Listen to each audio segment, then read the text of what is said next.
제가 겸손해서 그런 게 아니고 보기보다 쑥스러워해서 소개받는 걸 진짜 부담스러워하고 있습니다. 그건 겸손한 건 아닙니다. 출애굽기 19장 5절과 6절의 말씀에 의하면 이스라엘 백성들을 향한 하나님의 계획을 하나님께서 모세를 통해서 말씀하시고 있습니다. 이스라엘 백성들이 애굽을 빠져나와서 하나님의 비전을 성취하기 위해서 애굽을 나왔을 때 그들은 분명한 믿음이 있었습니다.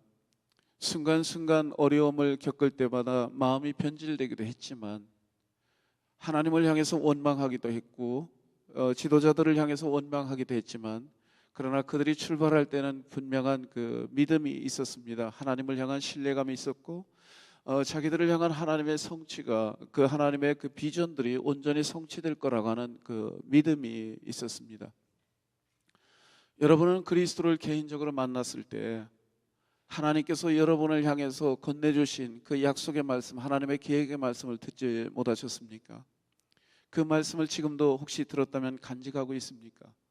여러분의 삶의 순간순간마다 곤고한 일이 다가올 때 여러분의 육신과 여러분의 마음이 계속 과거로 되돌아가고 싶어져 하는 그러한 마음이 생겼을 때일지라도 여러분을 향한 하나님의 약속과 하나님의 예언과 모든 계획들이 온전히 성취될 거라고 하는 그 믿음은 끝까지 붙잡고 있었습니까? 요셉이 그랬던 것처럼 그가 하나님의 비전을 받고 있었지만 자기의 생명이 끝날 때까지 그 비전은 이루어지지 않았습니다. 그러나 그럼에도 불구하고 그의 육신의 생명, 자기의 의식과 그리고 자기의 의지와 모든 육체가 사라지는 그 순간까지도 하나님을 신뢰하는 그 믿음은 변함이 없었습니다. 하나님의 약속이 반드시 이루어질 것에 대해서는 그는 추호의 의심도 갖지 않았습니다. 그것이 믿음이 아니겠습니까? 정말 그것이 믿음이 아니겠습니까? 여러분은 정말 하나님과의 관계에 있어서 그 믿음으로 하나님으로부터 예수 그리스도로부터 성령님으로부터 인정받을 만합니까? 그리고 그 믿음이 나를 온전케 할 뿐만이 아니라 나로 하여금 승리케 하는 하나님의 강력한 축복이요 은사라는 것도 알고 있습니까? 여러분 누가복음 22장 31절 말씀에 의하면 예수님께서는 베드로가 분명한 신앙 고백을 했고 예수 그리스도를 위해서 예수 그리스도라면 그리스도를 위해서 감옥에 갈 준비도 되어 있었고 그리고 예수 그리스도를 위해서 죽을 각오가 있다고 하는 것도 알고 계셨습니다. 그러나 그가 분명히 넘어질 것도 알고 계셨습니다. 그리고 그 넘어질 수밖에 없는 이유는 사단의 공격으로 인하여서 사단의 지배한 공격으로 인하여서 베드로가 넘어질 거라는 것도 알고 계셨습니다. 그러나 예수님께서는 동일하게 그 베드로가 분명히 그 곤고한 가운데에서 넘어진다고 할지라도 다시 일어설 수 있는 강력한 무기를 주기를 원하셨습니다. 그것이 무엇이었습니까? 예수님께서 베드로에게 말씀을 하시기를 시몬아 시몬아 사단이 너를 밀가부르듯 하려고 완전히 파멸시키기 위해서 너를 청구하였지만 하나님 앞에 청구하였지만 나도 너를 위해서 하나님 앞에 간구하노니 나도 너를 위해서 간구하는 것 한 가지가 있는데 그것이 뭐냐면 내 믿음 떨어지지 않기를 내가 하나님 앞에 기도했다라고 말씀하셨습니다. 예수님께서는 사단의 공격을 스스로 막아서실 수도 있습니다. 하늘의 천군 천사를 보내셔서 그 마음을 지키게 하실 수도 있습니다. 사단의 공격을 파괴하실 수도 있습니다. 베드로를 높이셔서 그를 영광스럽게 하실 수도 있습니다.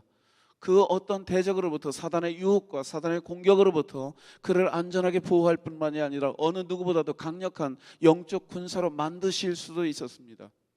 그러나 하나님께서는 저희들 모두가 그리스도 예수 안에서 하나님 안에서 성령님 안에서 든든히 그 하나님 안에서 믿음으로 승리하기를 원하십니다.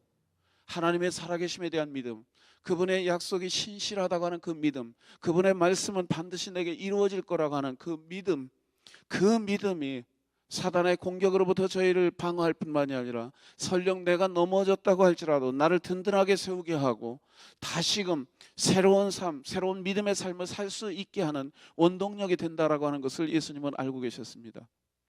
여러분을 향한 하나님의 비전은 무엇입니까? 여러분의 자녀들을 향한 하나님의 계획은 무엇입니까? 그걸 고민하며 찾아가고 있습니까? 그걸 잃어버리지 않기 위해서 내가 그리스도 예수 안에서 나도 힘을 다하여 수고하노라 했던 바울사도의 고백처럼 내가 예수 그리스도 안에서 그걸 붙잡기 위해서, 그걸 성취하기 위해서, 그걸 하나님 앞에 올려드리기 위해서 내가 하나님의 성령과 더불어서, 말씀과 더불어서, 예수 그리스도와 더불어서 하나님 앞에 나아가고 있습니까? 여러분, 이스라엘 백성들을 향한 하나님의 소망이 있었습니다. 계획이 있었어요. 그 출애굽기 19장 5절에서 6절 말씀에 기록된 말씀에 의하면 하나님께서는 세 가지 계획을 갖고 계셨습니다. 모든 열방이 다 내 것이로되 먼저는 하나님께서 말씀을 하시기를 너희 민족은 내 소유가 되겠고 라고 말씀하셨습니다. 내가 유대 민족을, 너희들을, 믿음으로 떠나온 너희들, 나를 바라보고 나를 믿고 애굽을 떠나왔던 너희들, 비록 넘어졌지만, 비록 내 마음을 아프게 했지만, 그러나 너희들을 향한 내 소망이 있는데, 내 첫 번째 소망은 모든 열방 중에서 너희는 내 소유가 될 거라고 그렇게 말씀을 하셨습니다. 하나님께서 그들을 특별 관리하겠다고 말씀을 하셨습니다.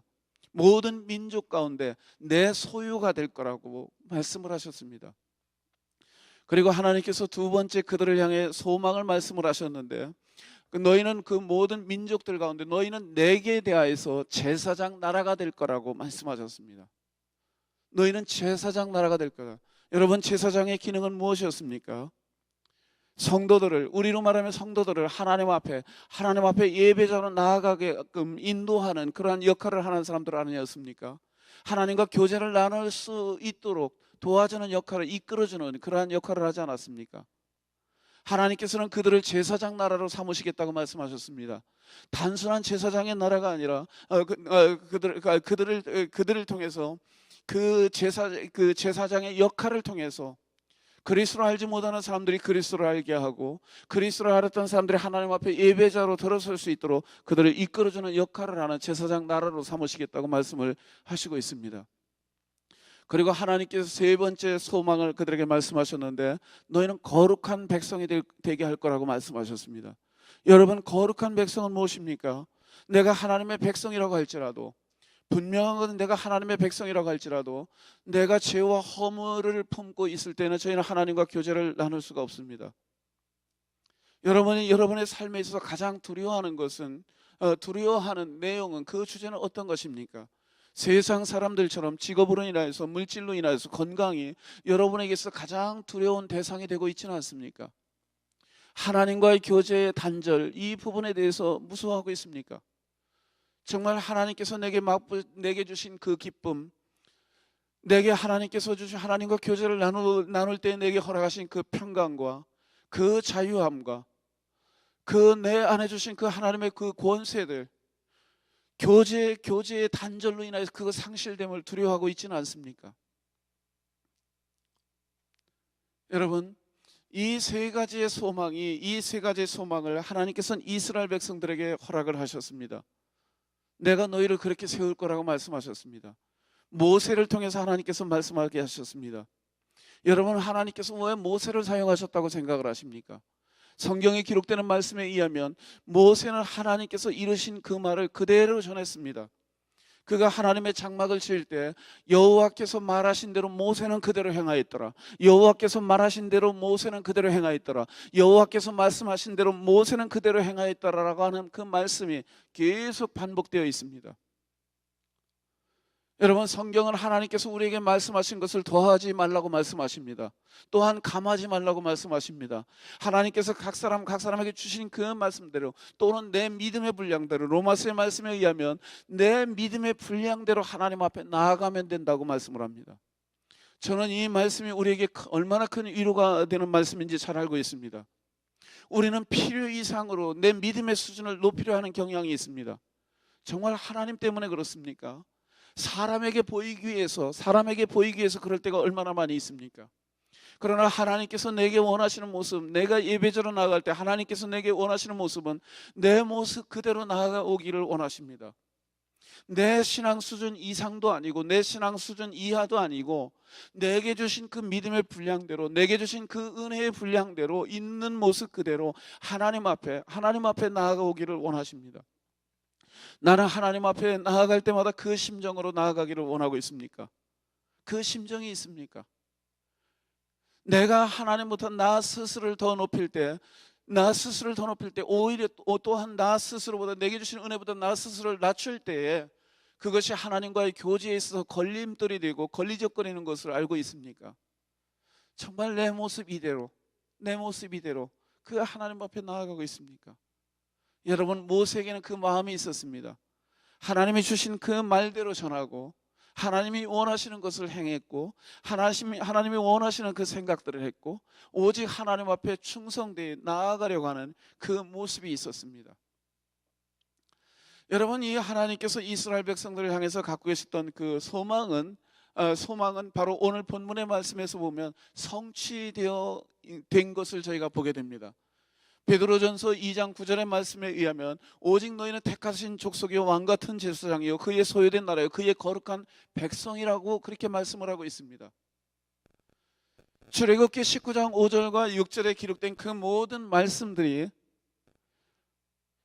베드로의 증거하는 말씀을 보면 베드로가 흩어진 그 유대인들, 바로 여러분과 같은 그 이민자들에게 준 말씀인데 바로 그 출애굽기 19장 5절과 6절의 말씀이 그대로 성취된 것을 저희는 보게 됩니다. 오직 너희는 택하신 족속이요. 제사장이라고 하나님은 제사장 삼겠다고 말씀을 하셨는데 이제는 단순한 제사장이 아니라 하나님의 은혜는 크고도 넓어서 왕같은 제사장으로 그들을 삼으셨다고 말씀하셨습니다. 그의 소유된 나라요 그의 거룩한 백성이니 그것이 성취되었습니다. 여러분, 하나님의 놀라운 이 계획이 이스라엘 백성들을 향한 유대 족속을 향한 하나님의 이 계획이 어떻게 해서 성취가 되었습니까? 사실 출애굽기 19장 5절과 6절의 말씀에 의하면 그 하나님께서는 그 세 가지의 소망을 말씀하시면서 조건을 사실은 말씀하셨습니다. 너희가 내 말을 지키고 내 언약을 지키면 이 모든 것이 이루어질 거라고 말씀을 했습니다. 하나님은 조건, 어떤 면에서 보면 계약을 하셨습니다. 언약이 아닌 계약을 하셨습니다. 내 말을 지키고 내 언약을 지키면 너희는 모든 민족 가운데 내 소유가 되겠고 너희는 내게 대하여서 제사장 나라가 될 것이고 너희는 거룩한 백성이 될 거라고 그렇게 말씀을 하셨습니다. 조건이 있었습니다.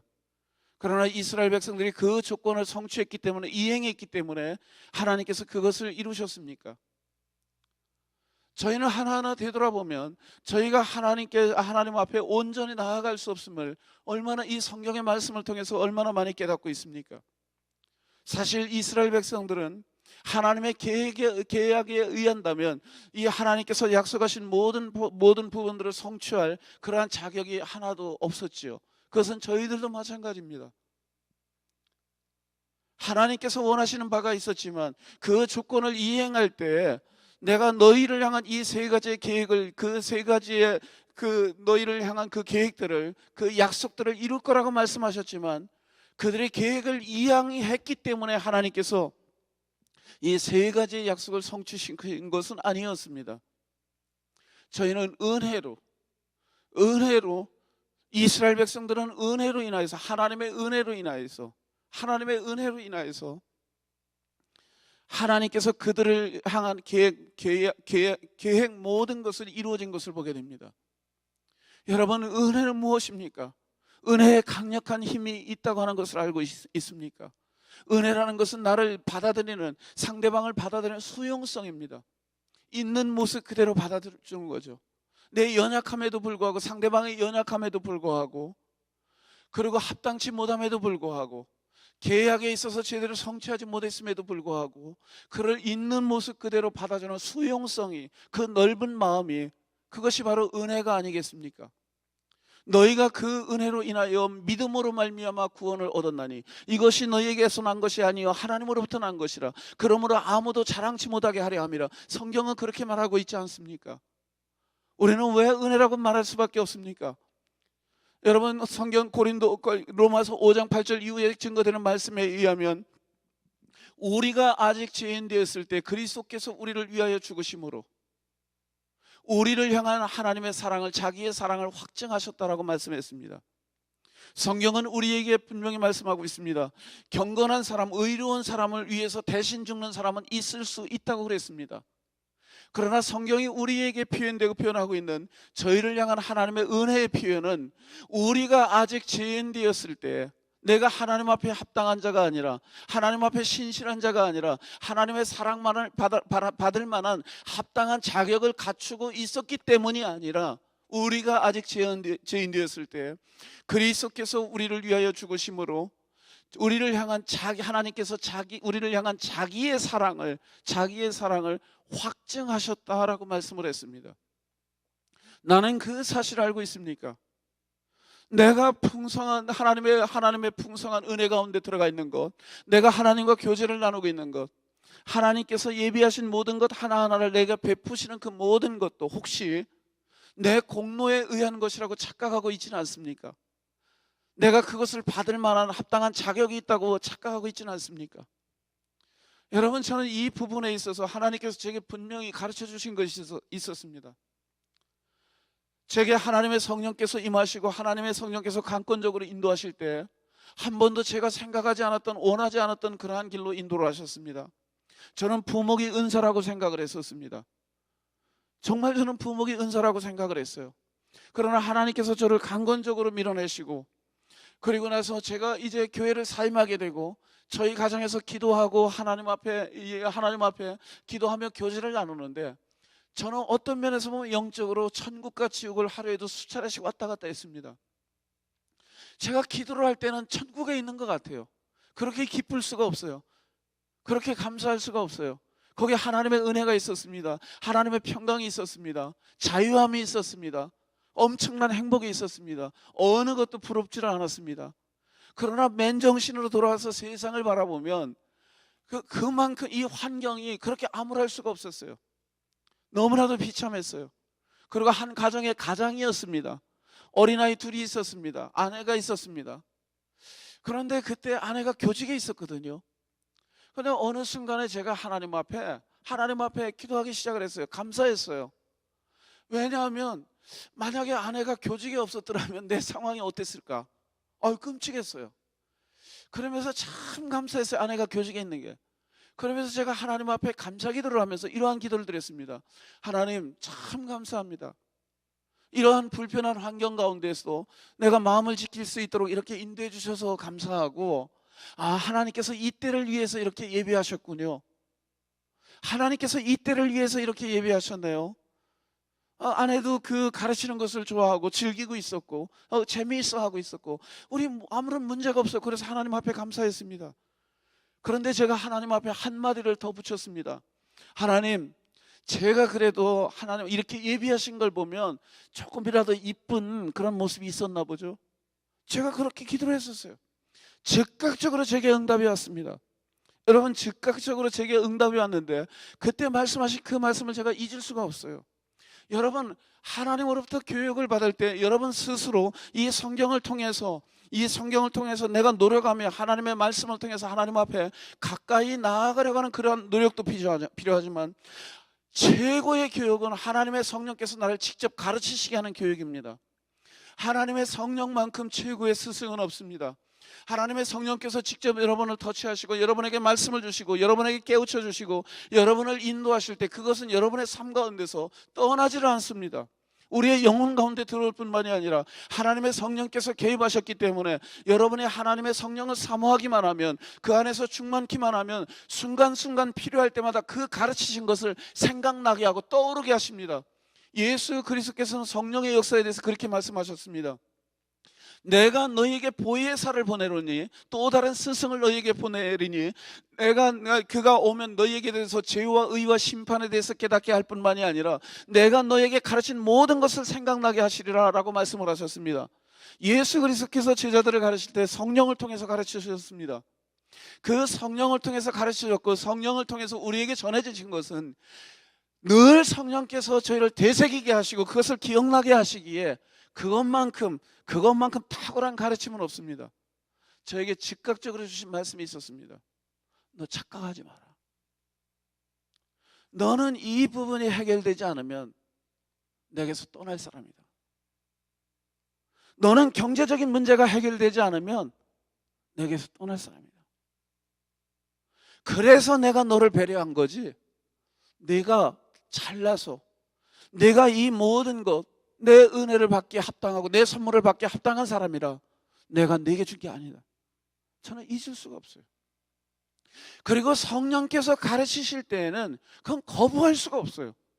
그의 진리임이 그대로 받아들여져요. 여러분은 착각하고 있지 않습니까? 여러분에게 어떤 부유함이 있다면, 여러분에게 하나님이 탁월한 지혜를 주셨다면, 여러분에게 하나님께서 특별한 어떤 지식을 주시고 좋은 환경으로 인도하시고 계시다면, 그게 내 공로로, 내가 어떤 합당한 능력이 있어서 하나님께서 나를 아주 기뻐하시기 때문에 내게 주시고 있다고 혹시 착각하고 있지는 않습니까? 여러분, 하나님 앞에 나를 낮추면 낮출수록 그분이 나를 높인다는 거 알고 계십니까? 그리고 그것이 진리라는 것을 알고 계십니까? 하나님께서는 어떠한 경우에도 내 마음이 하나님 앞에 높아지는 것을 원하지 않습니다. 분명히 하나님께서 저희에게 기억하고자 원하는 것은 내가 죄인 되었을 때 예수 그리스도께서 십자가에 죽으심으로 나를 향한 하나님의 사랑을 확증하셨고 아무런 공로도 없지만 하나님께서 나를 이끄셨음을 하나님은 기억하기를 원하십니다. 여러분, 은혜로 이스라엘 백성들에게, 하나님께서 은혜로 이스라엘 백성들에게 이 비전을, 당신의 계획을 성취시키셨습니다. 그런데 하나님께서 이 비전을 그들에게 말씀하시며 하나님께서 이 비전을 성취하신 그 목적을 오늘 본문의 말씀은 또한 말씀을 하시고 있습니다.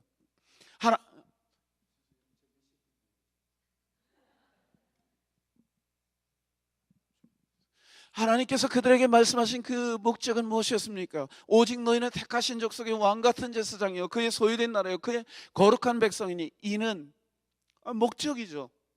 하나님께서 그들을 그렇게 삼으신 목적이 있었어요. 그 목적이 무엇이었습니까? 이는 너희를 어두운 데서 불러내요, 그 죄악의 고통스러운 곳에서 불러내요, 그의 기이한 자의 빛에 들어가게 하신 자의 아름다운 덕을 선전하게 하십니다. 우리를 어두운 데서, 죄악 가운데서 불러내어 하나님의 영광스러운 곳으로 인도한 그가 누구였습니까? 그리고 그의 일이 무엇이었습니까? 예수 그리스도 아니었습니까? 그리고 예수 그리스도의 십자가의 죽으심으로, 그의 예수 그리스도의 죽으심으로 인하여서 내가 하나님의 사람으로, 하나님 나라의 상속자로, 그리고 예수 그리스도의 형제요 예수 그리스도의 자매로 저희가 부름을 받지 않았습니까? 그의 아름다운 덕을 선전하게 하려 하십니다. 그의 아름다운 덕을 선전하게 하려 하십니다. 여러분에게 분명한 신앙 고백이 있다면, 예수 그리스도를 향한 분명한 믿음이 있다면, 또한 하나님의 살아가심에 대한 믿음이 있다면, 베드로 사도가 디아스포라 흩어진 그 유대인들에게 고백했던, 그 증거했던, 선포했던 그 선포가 우리를 향한 동일한 선포라는 것을 알고 계시지 않습니까?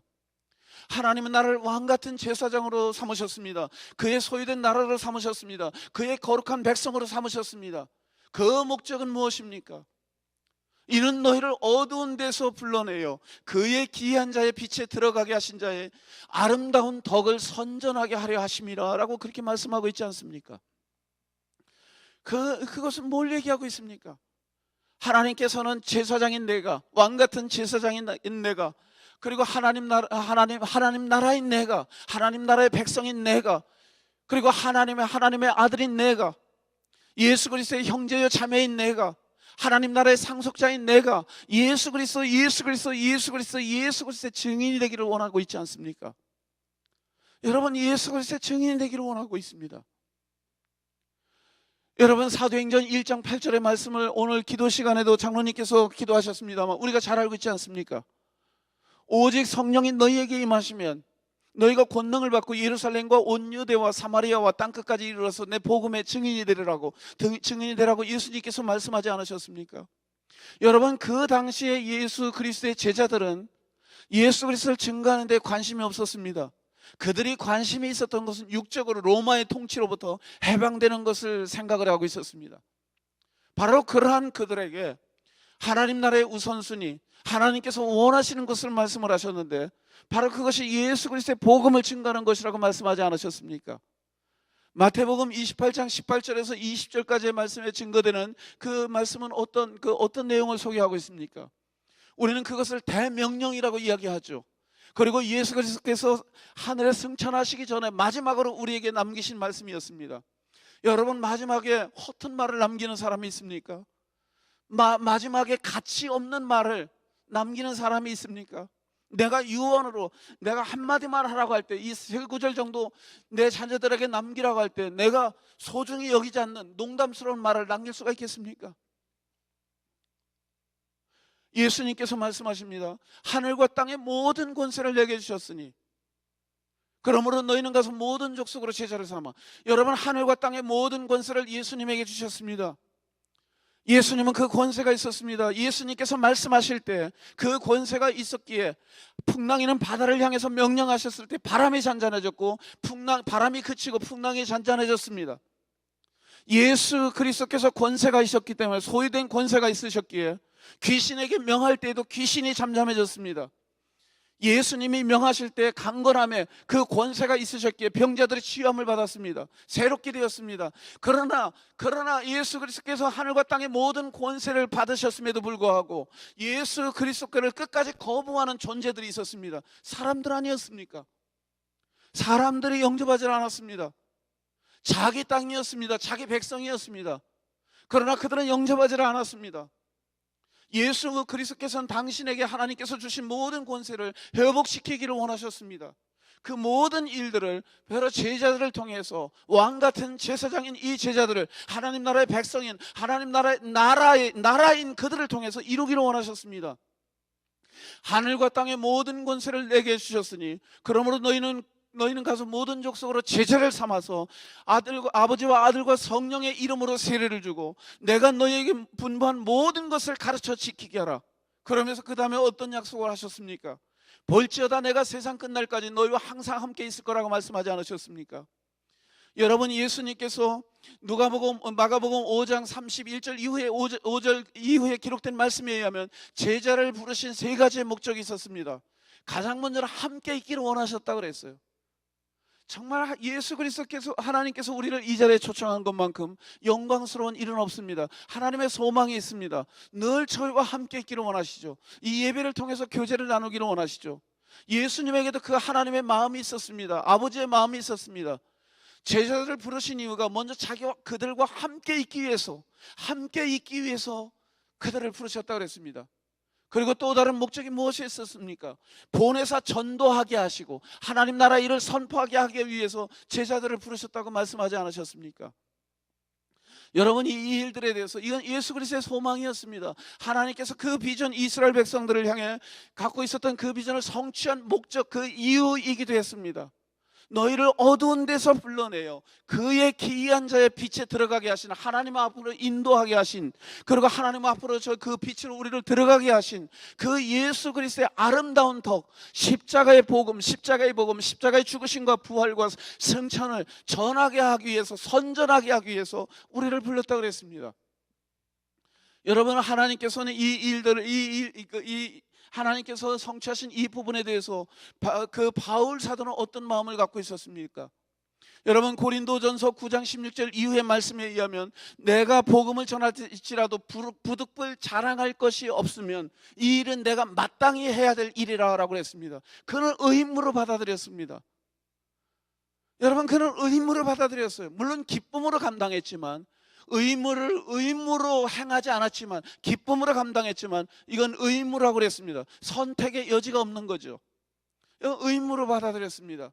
내가 하나님의 나라의 자녀라면, 내가 왕같은 제사장으로 하나님이 부르셨다면, 나를 인정하셨는데 그의 백성으로, 그의 나라를 삼으셨다면 예수 그리스도의 복음, 예수 그리스도의 이름을 높이고 예수 그리스도의 행하신 일들을 선포하는 그 모든 것은 우리에게 의무라고 말씀하시는 거 아니겠습니까? 내가 자랑할 것이 없다고 그랬습니다. 여러분, 그의 열정이 얼마나 대단했습니까? 여러분, 사도행전 20장 24절의 말씀에 의하면 그가 예루살렘의 복음을 증거하기를 원했습니다. 그러나 예루살렘의 복음을 증거하기를 소망을 품고, 하나님의 성령께서 그에게 소망을 주셨겠죠. 그가 소망을 품고 나아가려 갈 때 많은 예언자들이 그에게 예언하기를 시작했습니다. 당신이 빌립 집사의 딸들이 예언을 하기 시작했습니다.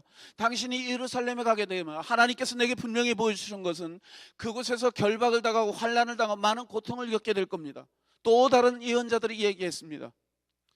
여러분 그때 바울의 반응이 어땠습니까? 여러분 그들은 그 예언을 소개를 했습니다. 당신이 가면 어려울 거라고 하는 예언을 소개를 했습니다. 여러분 선택은 바울에게 있었습니다. 그들이 그 예언을 하면서 가지 말라고 했던 것은 아니었습니다. 그 예언을 하면서 가라고 말했던 것도 아니었습니다.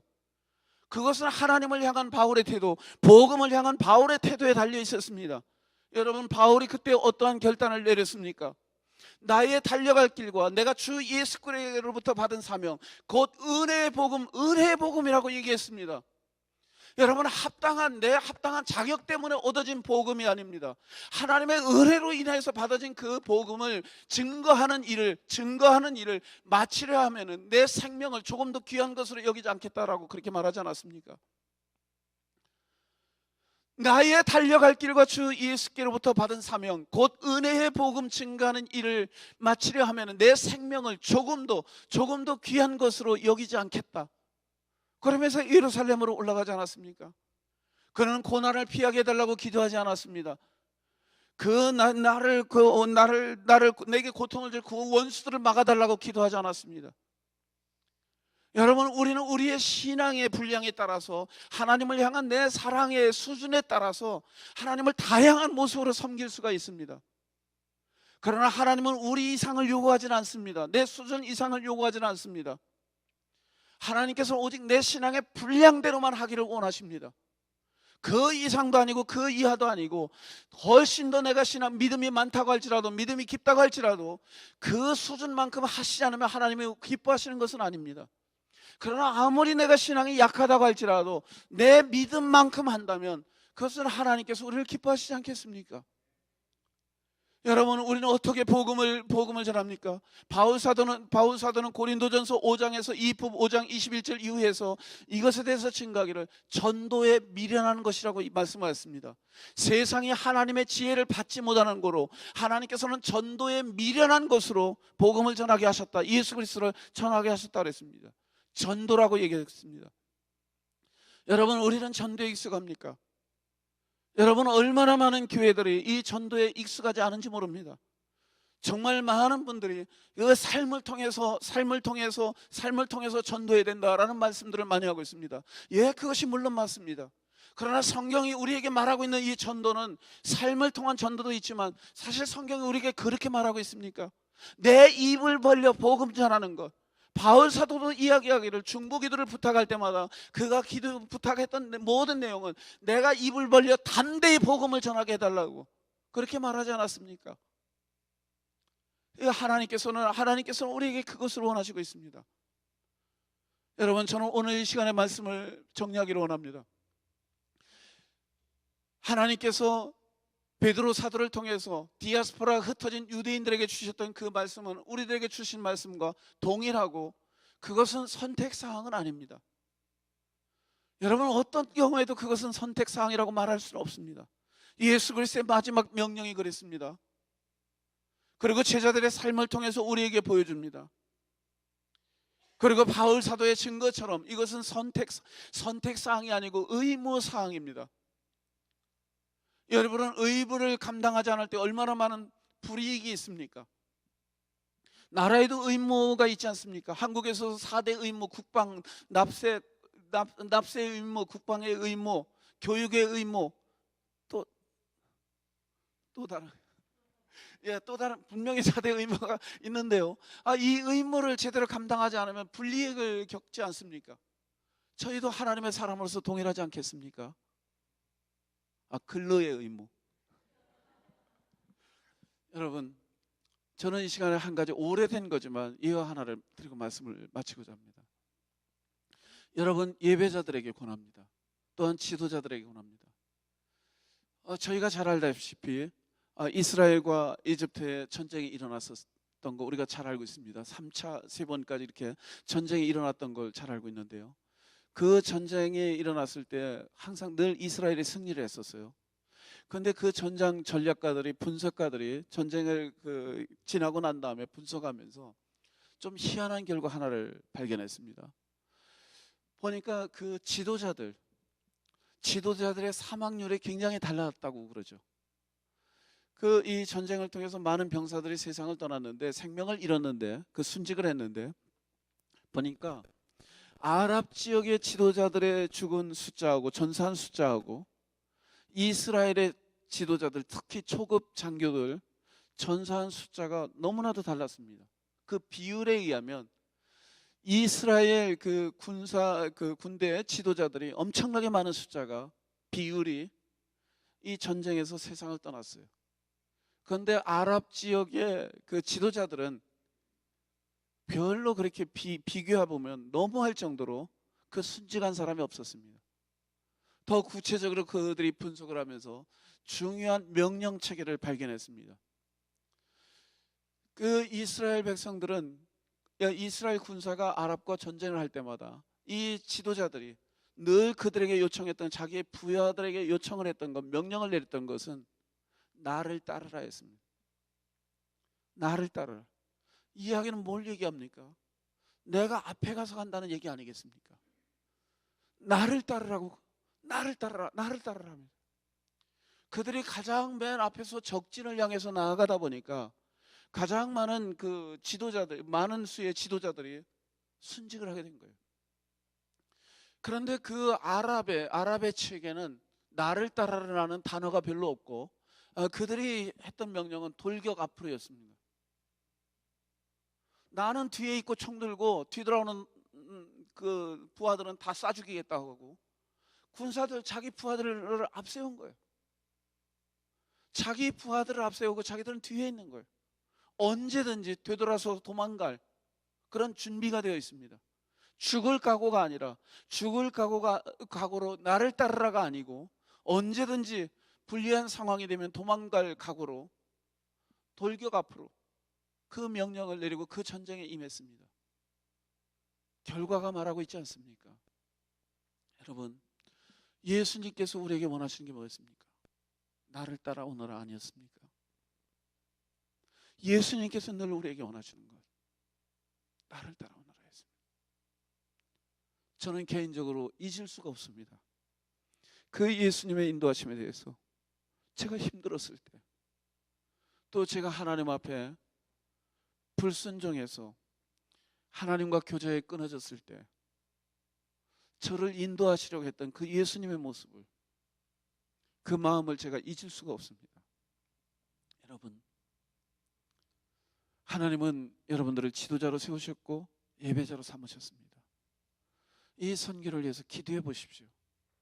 내 어떤 생각 다 내려놓고, 일단 다 내려놓고, 내 굳어져 있는 생각이 있으면 하나님의 성령이 역사할 수가 없습니다. 오죽했으면 예수님께서 마태복음 13장에서 비유를 말씀하실 때 네 종류 마음밭의 비유를 먼저 말씀하셨겠습니까? 내 마음이 닫혀져 있으면, 내 마음이 돌짝 같으면, 내 마음이 가시밭과 같으면, 그리고 내 마음이 길가와 같은 굳어져 있는 마음이 있으면, 또 여러 가지 복잡한 마음이 있으면 하나님이 음성을 주셔도 들을 수가 없습니다. 하나님은 여러분에게 여러분 이상을 요구하지 않습니다.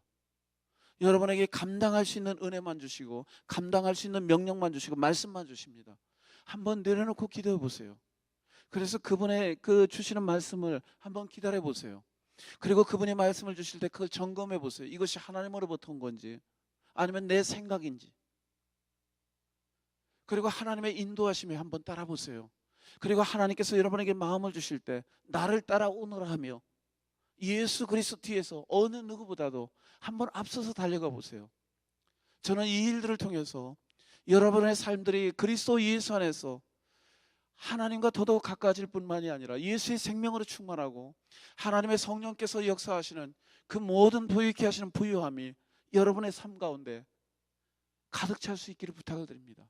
정말 이 일을 통해서 영혼 구원을 향한 그 예수 그리스도의 마음을 다시 한번 확인할 수 있는 그러한 기회가 될 수 있기를 부탁을 드립니다. 또한 이 일을 통해서 그 여러분들이 섬겨야 될 그 장소만이 아니라 여러분이 지금 현재 섬기고 있는 31년, 그죠? 31년 된 이 에덴 교회가 하나님 안에서 영적인 면이 아니라 예적인 모든 면에 있어서 또 다른 부흥이 일어날 수 있는 그러한 기회가 될 수 있기를 주님의 이름으로 축원합니다. 기도하겠습니다.